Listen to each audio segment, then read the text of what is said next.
Now, without further ado, it is my pleasure to introduce today's speaker, Chris Jackson, a seasoned political poster and Senior Vice President of Ipsos's political polling team. Chris, you have the floor. Great. Thank you. Greetings, everyone. Thanks for joining us today. It's always great to be with you. We've got a lot of new research to go through, a lot of new public opinion data.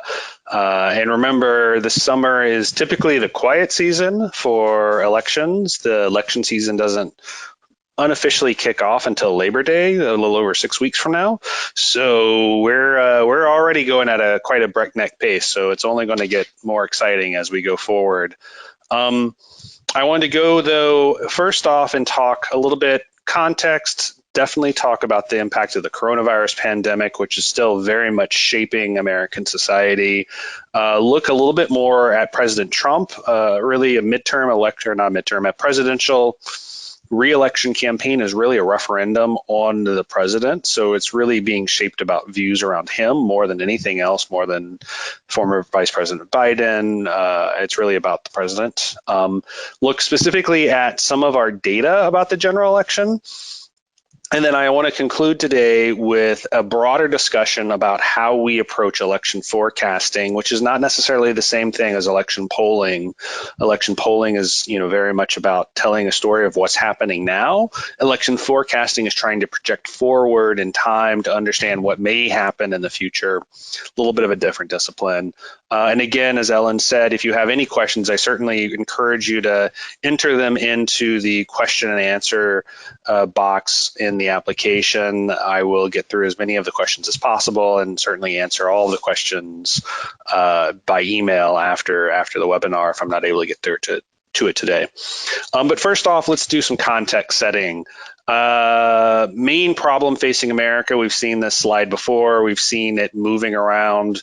America continues not to have any real coalescing around any single topic, but what we have seen is as the coronavirus pandemic has sort of surged back into the sort of center of popular consciousness, we've seen the focus on healthcare as a main issue starting to tick back up. Healthcare is sort of the proxy for it. However, the economy and jobs continues to be a major issue. We saw today with the latest unemployment figure that, over 1 million Americans are still filing for unemployment each week. And then there's a number of other issues like racism, police brutality, all these kind of things that are also on the agenda. So, we have a very diffuse issue set facing the country. Specifically digging into the economy, we can see our data, our consumer confidence level, which reflects the American public's belief about the economy, has been slowly sort of ticking back up since the big drops it took right after the economy was shut down to deal with the first part of the pandemic in late March and early April. Unemployment is tailing down a little bit again since March and April, but definitely not approached back to how things were before the pandemic, which have been really historically low unemployment levels. So we still have this picture of an economy that's very much out of whack, but consumer confidence that's not necessarily at the same level as the economic disruption. We have people who are still more confident, who are more positive about what's going on in the economy. And that is despite coronavirus, which is still very much a major issue facing the country. This is the new cases, CDC report of cases, the trend line for the last couple of months, and the current spike we can see happening in July, which does look like it's starting to level off, that the increase has stopped, right? That there's not that the number of new cases isn't continuing to climb, but leveling off isn't necessarily going down. What we saw certainly in the first iteration in late March and early April was once the sort of peak was hit, it took quite some time for the cases to come down. And you can see that in the April and May time period where it never really sort of came back down to zero.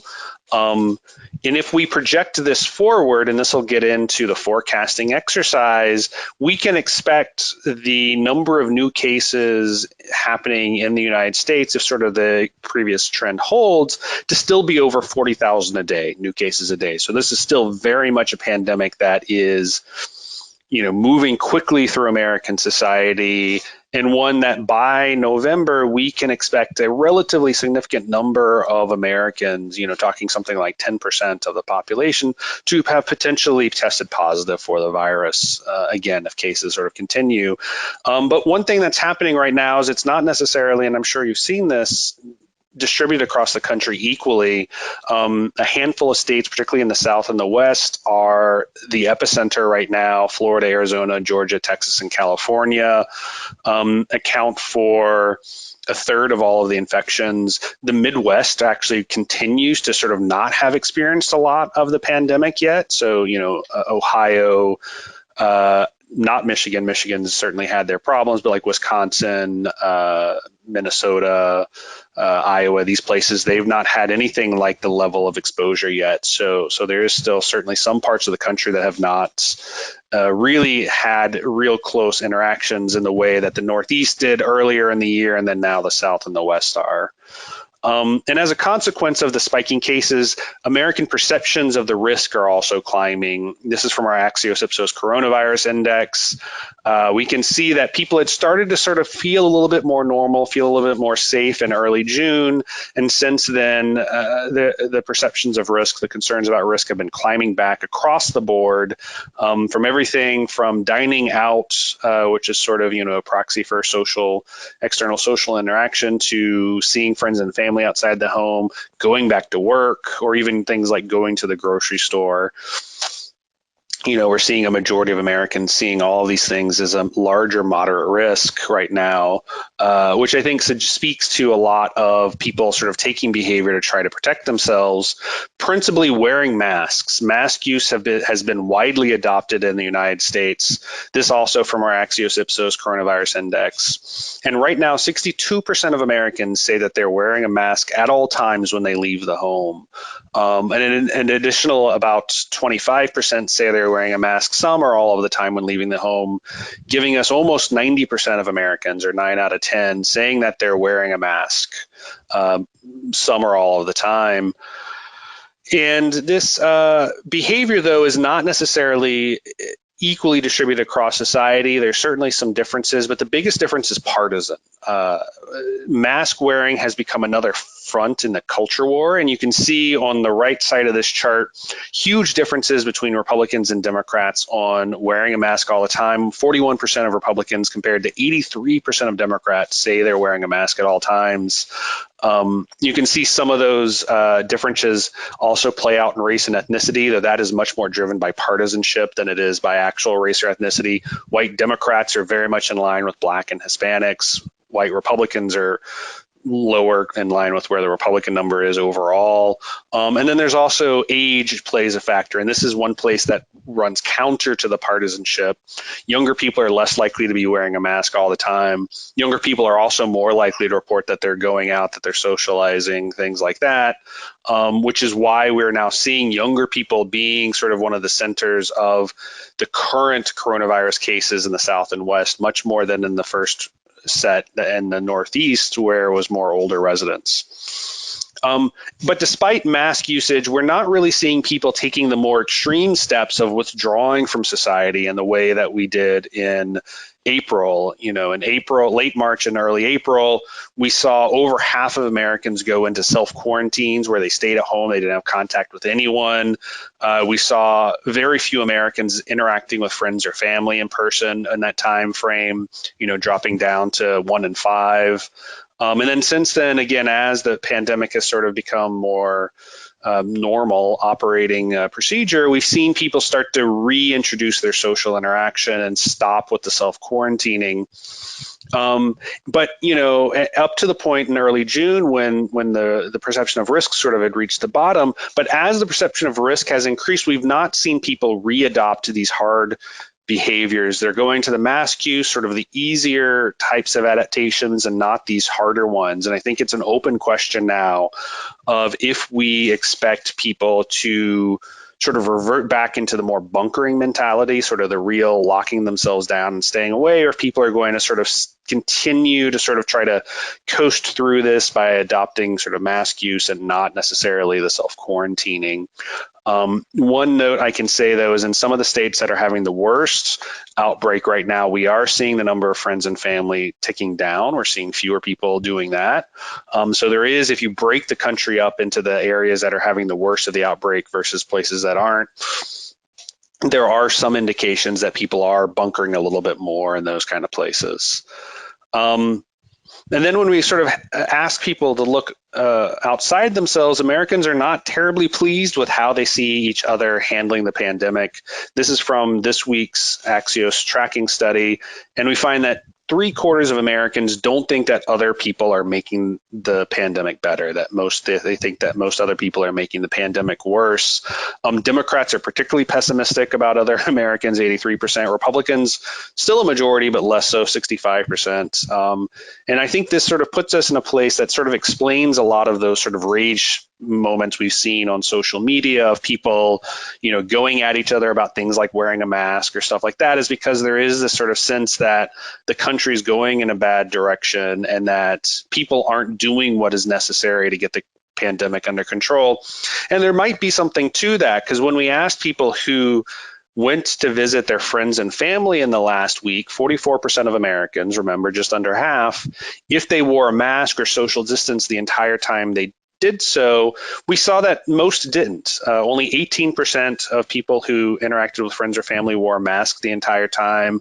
Only 23% maintained a social distance the entire time, which suggests that when people are having these interactions, these social interactions, they're not necessarily doing all the things that they would need to do to ensure that the virus didn't spread in that contact. And there's lots of reasons I think people give for why that's happening. But the truth is, when we just look at the data, Americans are not necessarily behaving in ways that are going to totally lock down the spread of the coronavirus. And that's why we can still expect to see 40,000 new cases a day as we get closer to the election. So changing the channel a little bit and talking about President Trump, he is the incumbent president. The election is really very much a referendum about him, as I said. He continues to be a very newsworthy figure about whom a lot can be talked about and said. And just to sort of refresh a couple of the new scandals or issues that have come up in the last couple of days, there is the reporting that Russia was paying the Taliban bounties to kill Americans. We fielded a question with Reuters asking America if they thought Trump knew about that, and about 2 in 5 Americans believe Trump did know about the bounty program. Primarily Democrats. Among Republicans and independents, it's a much lower number. The plurality answer is actually that they don't know. People don't know. But, I think what we're seeing here is, despite this coming out, a story that I think in a different political era would be the topic of debate for weeks and weeks, if not months on end, and would be sort of where cable news was sort of in a furor around. It was sort of a day story and then kind of went away. Hasn't really seemed to have had an effect on the president. Likewise, the president's tax returns, which again, in a different era, might have been a major story, something people talked about for a long time. We have, again, from our Reuters tracking poll, most Americans believe the president should release his tax returns.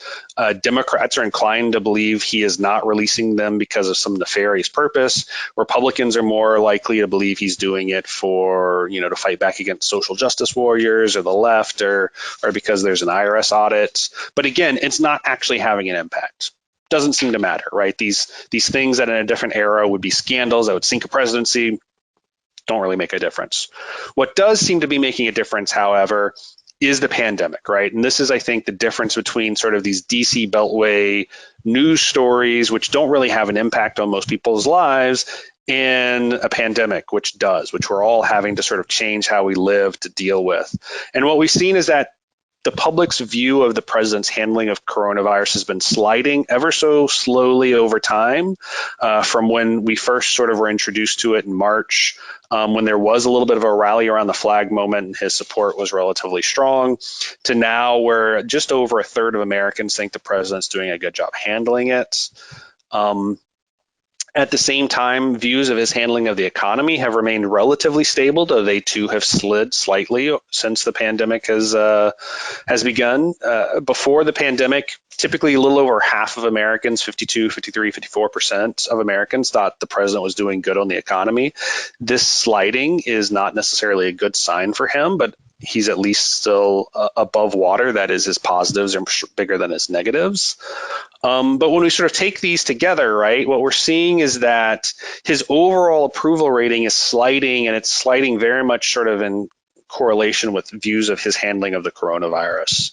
And if you impose this trend line over the coronavirus trend line for approval, they line up almost exactly. So really what's happened is the pandemic and sort of what's happening in the pandemic has sort of become the issue around which the election is going to be framed, at least for the time being.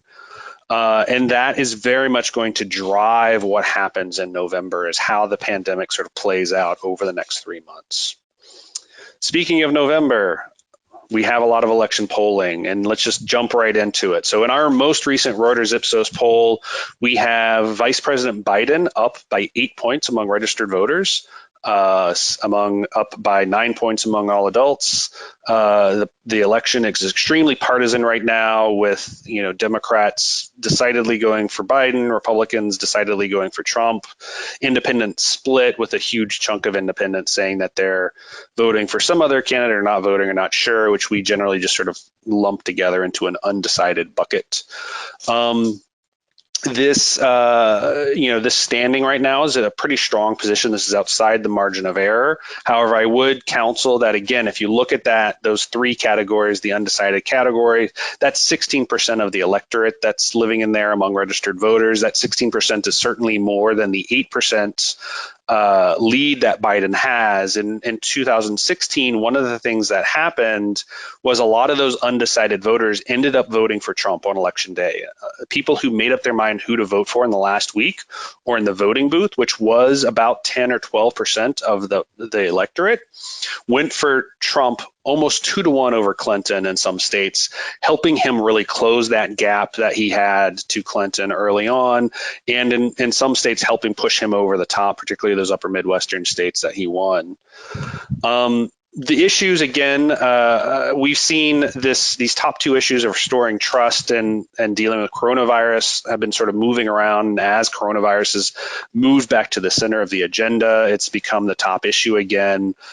We see this as the top issue among Democrats. It's just second to the economy among Republicans, and is the top issue among independents. Restoring trust in the American government, which is a little bit more of a meta issue about competency and competent governments, is also a top issue. And then the economy is just right there behind it and is much more on the Republican side of the ledger as a main topic. And then everything else is a little bit further down the list. So things like Trump's traditional hobby horse of immigration is not really a big topic. Civil rights, which was such a focus of the Black Lives Matter protests in June, and that are still continuing in some places across the country, is also not necessarily a top issue compared to the coronavirus, which is very much central of the debate. And this issue set right now is problematic for the president because Biden is seen as stronger both on dealing with COVID, the number one issue, and restoring trust, the number two issue. Only when you get to the third issue, the economy, does Trump do better. And Trump's lead here is not quite as robust as it once was. He's only up by 5 points on the economy, giving him a little bit of a harder argument to be made about why he should be reelected, right? Because if the election's about his governance and his handling of the coronavirus, his approval of his handling of the coronavirus is not strong. More people think Biden will be better on the coronavirus than he is. It's hard for him to make a case of why he should be the guy if he's not able to sort of win on these number one issues. And then when we look off across the state, at state level polling, we're seeing Biden in a relatively strong position, not just across the country as a whole, but also in the states. And there's been a number of polls that have come out recently that have been somewhat surprising showing some states that are particularly close or surprising, particularly Texas, which has been a Republican stronghold for a number of years, worth a lot of electoral college votes. Trump is still leading in Texas, but it's essentially within the margin of some recent polls, suggesting that might end up being a battleground. Georgia, again, a relatively big state, relatively consistent Republican state recently, also appears to be a battleground at the moment. Ohio, which had been a battleground state but has been trending Republican lately, another large state toss-up. Missouri, which had been a battleground in the 90s but has been trending Republican as well. And then some states that Trump surprisingly won in 2016 that look more strongly in Biden's column, like Wisconsin, Michigan, and Pennsylvania. Now, this is still 3 months out from the election. There's still a lot of time for the things to change, but the polling that's coming out at the state level right now suggests that Biden's in a strong position, as a challenger to a president. Better to be up than be down, certainly. The one thing I would caution is, this far out, there is a lot of potential for things to change. And all the polls are telling us is that if the election were held today, what would happen? So if the election were held today, Biden would be in a strong position to win. He'd have good odds to win. Election's not today. Election's not for a couple of months. A lot of things can happen. But to talk about that a little bit more depth, I want to spend a few minutes digging into this undecided voter block that I mentioned earlier. So 26% of Americans and 20% of registered voters currently are not saying that they would vote for either Biden or Trump. They're saying they'd vote for a third party, that they wouldn't vote, that they are just truly undecided at the moment. We know from past elections that the third party vote tends to be overrepresented in early polling, that more people say they'll vote for third parties than actually end up doing, and oftentimes by a factor of 2. And a lot of those people end up voting for one of the major parties. So for instance, in 2016, the Libertarian candidate Gary Johnson was pulling in 7, 8, 9% in some of the pre-election polls, but on election day, he ended up actually only getting about 2 or 3%. Most of those voters ended up voting for Trump, and that was part of Trump's sort of late surge, late surprise that helped him really climb up and gain in the polls and sort of get within striking distance of Clinton at the national level and pull ahead in some of those key states. So who are undecided voters? Well, they are a little bit more likely to be female. They're much more likely to not have a college degree. So that is, they're high school graduate, or they have some college but not a bachelor's degree. They're much more likely to be younger. Younger people are much less fixed with their party allegiance. And they're actually more likely to be Hispanic than anything, than people as a whole. So Hispanics are actually a little bit of a toss-up voting block. But, they do come from sort of all walks of life. There are people from sort of across the board that are falling into this category. And if we look again at undecided voters, they very much think that the country is not going in a good direction. Only 11% think that the country is going on the right track. Only 17% approve of Donald Trump's job performance. Their partisan identification is split between Democrats and Republicans, with most of them identifying as independent. Shouldn't be as surprising. But if they're pushed, if they're given a forced choice and asked to not, if they're not given any other option, right now they're going for Biden 2-1 over Trump. And that's different than what happened in 2016, where they went for Trump over Clinton about 60-40. And that's not a good sign for the president, because that means that he does not have this hidden reservoir of votes that he can bring in. And I think the thing to pay most attention to is how many undecided voters disapprove of his job performance. 67% disapprove of his job performance. It's really hard to convince these people to vote for you if they don't think you're doing a good job. So when we do the analysis, we take that initial ballot, right? So we take the unpushed ballot, as we call it, which is the outer ring on the table in front of you, and then look at the undecided voters and sort of do the various exercises of looking at if they approve his job performance and if what they say on the pushed question. We see the margin between Biden and Trump jumps, right? It goes from a 7-point difference to a almost 20-point difference. Now, I'm not saying that that's going to happen because a lot of these undecided voters probably aren't going to end up voting, but it does suggest at this moment in time, again, Trump doesn't have a hidden reservoir of vote to pull upon to help him close the gap, right? So what he's going to need to do is he's going to need to get people to commit to him now, people who are willing to commit to him now, and he's going to need to figure out a way to pull support away from Biden. Among those supporters, Biden already has. Looking down ballot, we see a similar picture on the congressional and Senate level where Democrats are up 9 points in the generic congressional ballot and up 8 points in the generic Senate ballot. These numbers don't really mean a whole lot right now, of course. And due to sort of districting around the country, Democrats really need to sort of win the generic ballot by 5 or 6 points to be able to actually keep a majority in the Senate. But it does tell you that some of the benefits that we're seeing at the top of the ticket are really looking like, at least at this moment, they're going to play through the entire election. And at this moment right now, our projections are that Democrats are likely to hold on to the House of Representatives, given where the generic congressional ballot is. And the Senate is a bit of a toss-up right now. So Republicans have control of the Senate, a 2-seat majority. But we think that there are enough seats available right now in states that are leaning Democrats that it's possible that the Senate would be 50-50 split down the middle. If that were to happen, of course, the vice president ends up being the tiebreaker vote. So really the Senate's very close. It's going to be very competitive this year. So just to end this thing, and again, I certainly encourage folks to enter any questions into the text field if you have them. I want to talk about electoral forecasting separate from polls, right? So the election polls that we just went through, these are a snapshot in time. This is us understanding where are things right now. But this year should have taught us, if anything, that things change, that a lot of things can happen. You know, this has been a pretty eventful year, and there's no reason to think it's not going to continue to be eventful for the next couple of months. So just because the polls are showing something right now does not necessarily mean it's going to be showing the same thing a couple of months from now. And that's what electoral forecasting is. Essentially, it's trying to bring in different approaches or different techniques to take what we know now and project it forward. So one of the first things we use for this is what's called a base rate model. And essentially what we've done here is we've looked at elections around the world and we've pulled them together and we've used them to just sort of determine, like, given certain conditions, what happens more likely than not, right?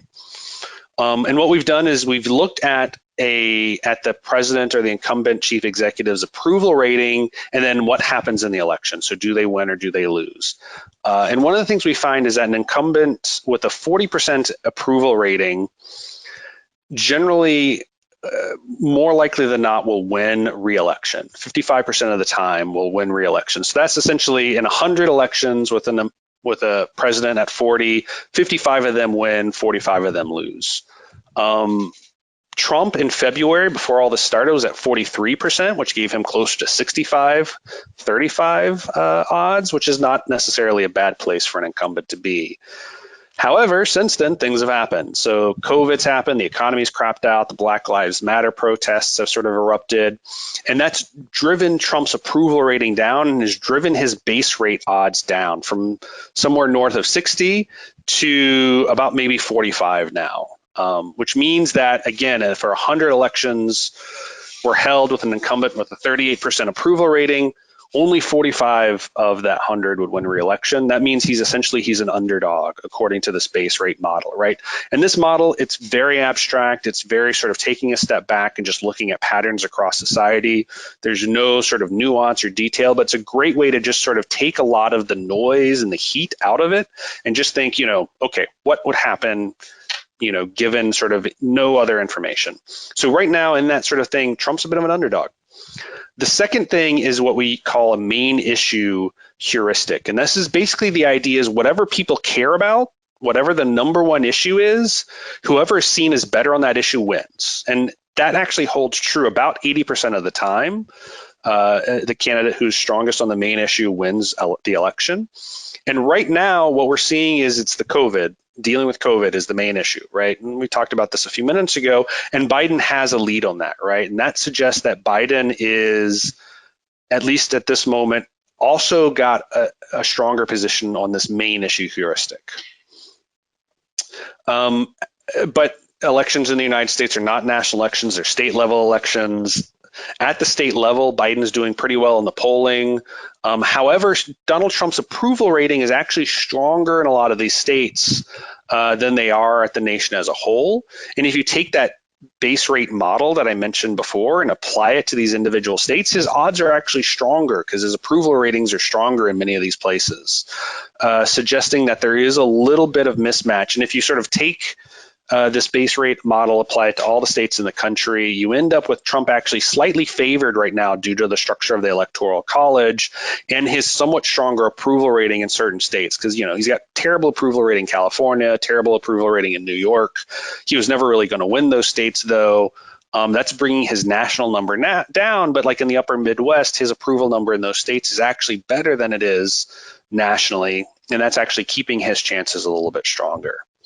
So then what we do is we take all these different sort of inputs and we sort of combine them together and sort of see what it tells us, right? And this is a method to essentially try to reduce over-reliance on any single source, so like just over-reliance on just what the polls say, and try to see if there's any sort of sense or any sort of consistent pattern being introduced. So what do we find? Okay, well, we find in the base rate model, Trump is underwater. He's a slight underdog. We find at the state level model, though, he's actually doing a little bit better due to the structure of the Electoral College and where he's strong. So he's actually favored on that. The main problem heuristic, Biden is definitely stronger on the main issues right now. That certainly gives him an advantage. So puts, again, Trump as an underdog there. The national election poll, Trump has trailed in all of them for the past month. That's definitely problematic for him.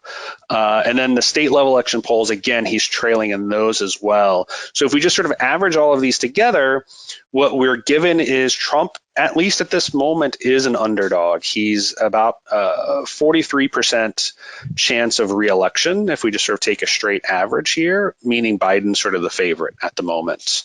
And this is, again, sort of a way to try to take a little bit more of a holistic understanding. There's also using a lot of different sort of more academic style models where people bring in economic variables, bring in all these sort of different things. There's a number of famous ones that are out there that I'm sure you'll probably see in the next couple of weeks that we'll be also introducing into our analysis as well. But it's really, the main thing is you don't want to rely on a single source of information, because if that single source of information has some sort of error baked into it, you're not necessarily going to see it. You want to try to look across a bunch of different types of information, a bunch of different types of sources of information, and use that to try to reach a summary judgment, and be cautious and be very honest about the limitations of the information you have. And that's why how we get to this place of Biden being a slight favorite. But certainly the election is very close, and there's certainly a lot of space for things still to change. You can find all of our research as per normal on our website. We're doing a lot of it. We're releasing 4 or 5 pieces of new research each week. You can also always contact us. We're always happy to talk to people. So that's it. Any questions?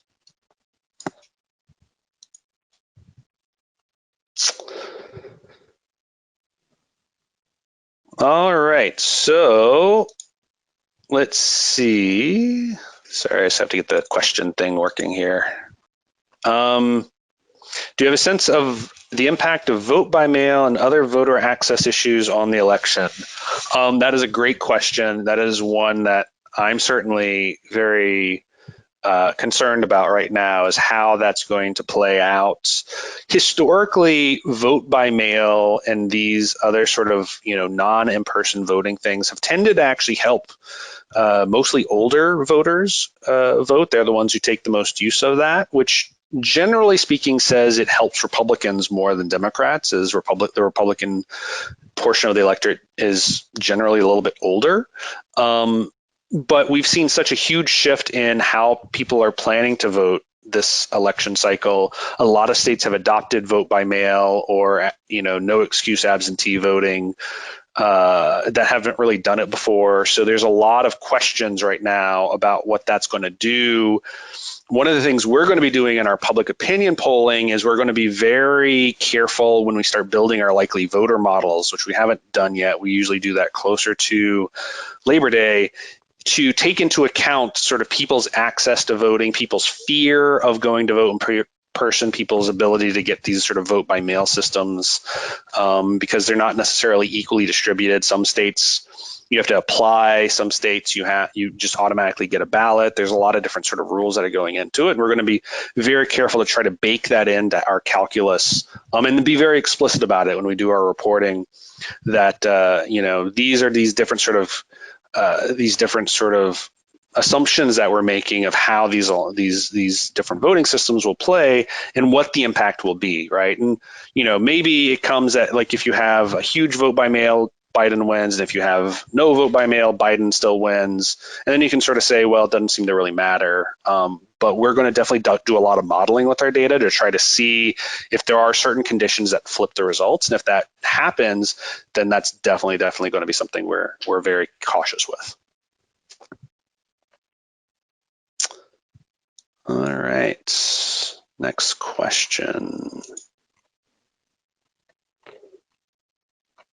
Are you surprised that undecided voters still skew so young, given this audience seems strongly motivated by Black Lives Matter and social justice issues combined with polarizing presence of the Trump administration?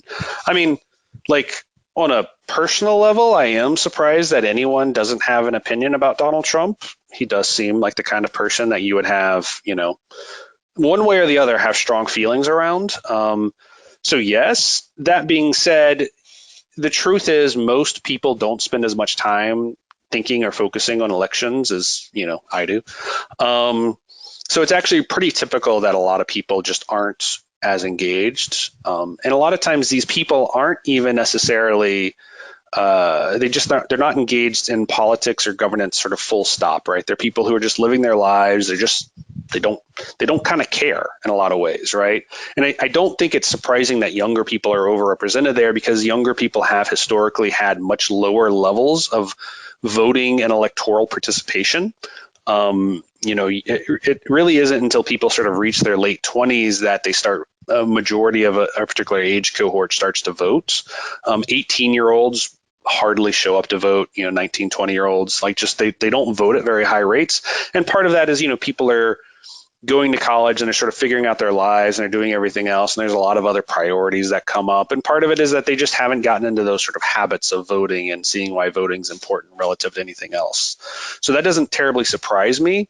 It also doesn't surprise me as a consequence, though, that cohort, when pushed, are against President Trump generally, because that is a cohort that doesn't look terribly favorably upon him, and are generally speaking inclined to be sort of more socially liberal. But they are, I think, just people who aren't engaged, full stop.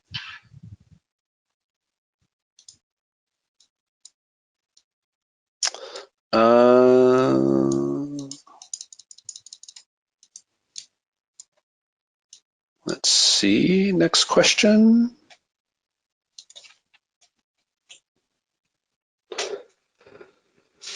I'm curious to know if absentee or mail-in voting is seen as an issue by the electorate. It depends on how you define issue. Most Americans want to have access to some non-in-person voting, and that was actually true even before the coronavirus pandemic, but certainly true now.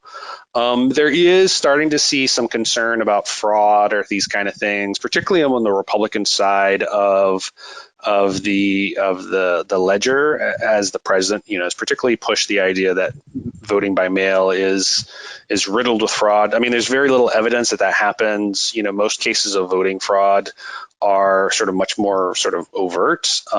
They've also been as frequently executed by Republicans as Democrats, if not more so. But we are starting to see that concern sort of popping up. And that's also sort of a big question mark, right? As all these states introduce voting by mail systems, people are scared to go vote in person because of the coronavirus. Even Republicans are concerned about coronavirus, even if it's not the same level. And if Republicans are distrustful of voting by mail and think it's fake or fraudulent or whatever, and then don't do it, does that actually disadvantage Trump further? That is an open question, and that is one we're going to be looking into in our data as we go forward. Is it possible to measure anything related to the possibility Trump won't accept the result when he loses? We're actually working on some questions on that topic right now. Uh, we did some questions 2 years ago that sort of touched on this generally. And the overwhelming majority of people were like, if you lose, you should leave. Even Republicans weren't terribly supportive of the idea that if Trump were to lose the election, he should stay in office. I think the real question, and this is the thing that's sort of harder to measure, is the discrediting of the results themselves, right? The idea that you're able to cast enough doubt on the truth of what happened to sort of just make it all murky.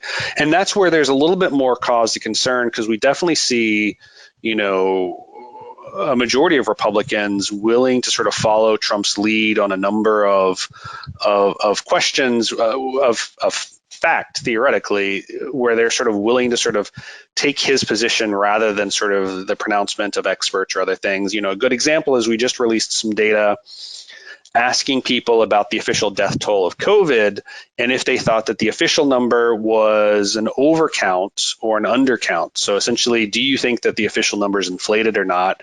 And a majority of Republicans think the official number, the 135,000 Americans who died of COVID, think that number's not that number's higher than the reality. I think that the number who really died is much less than that, right? And that's a number that's collected through a bunch of state health boards and the CDC, and there's a lot of impartial health experts that are working to pull that together.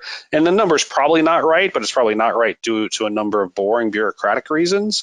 But Republicans are inclined to support the president's position on the topic and say that the real number is low. That, I think, is a cause for concern.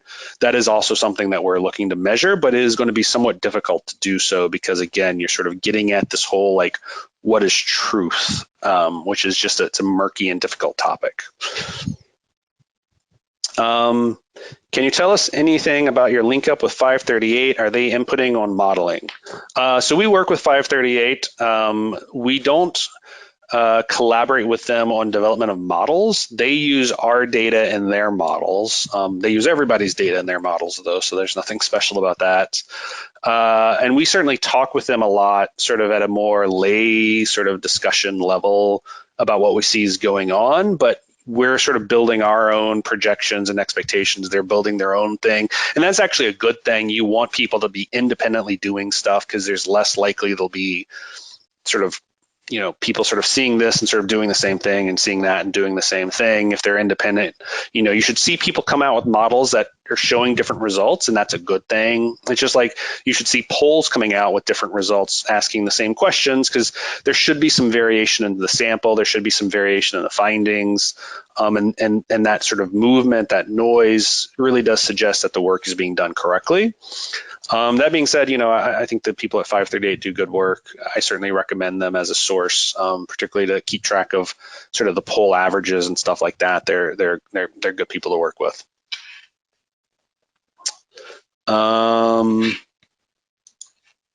Let's see. Next question. Will the vice presidential pick have any impact on the election? Biden will probably announce his vice president just before the Democratic convention next month, which is supposed to be mostly a virtual affair now. The vice presidential pick had historically been seen as a way to help win a state. You pick a vice president for a particular state, and that helps you win that state. However, that's not really been the case since Al Gore was Clinton's vice president and sort of struggled to carry Tennessee. So I think that what we're seeing now is instead the vice president is more used to try to mobilize a set of voters that are important to your coalition. So Donald Trump was concerned, and his campaign was concerned about Donald Trump's performance with evangelical Christians in 2016. He's essentially sort of a secular New York businessman. Didn't really have a track record with that population, but that is a very important group in Republican politics.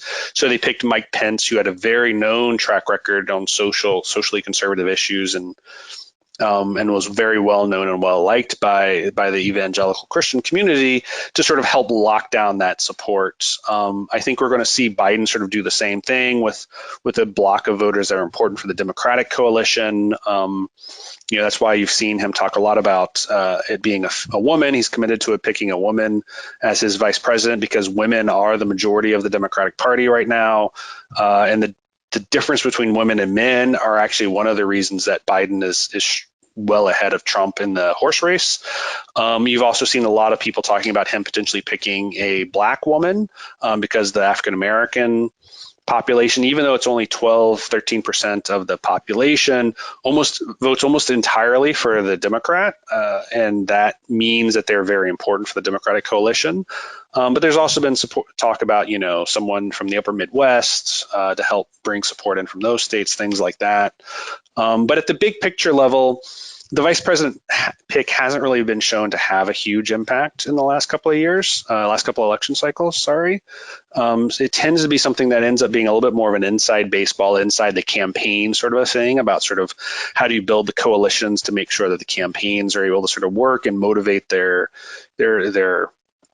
workers, sort of the elite activists who sort of run the campaigns, and less about sort of, you're going to win this state because you picked this person kind of thing.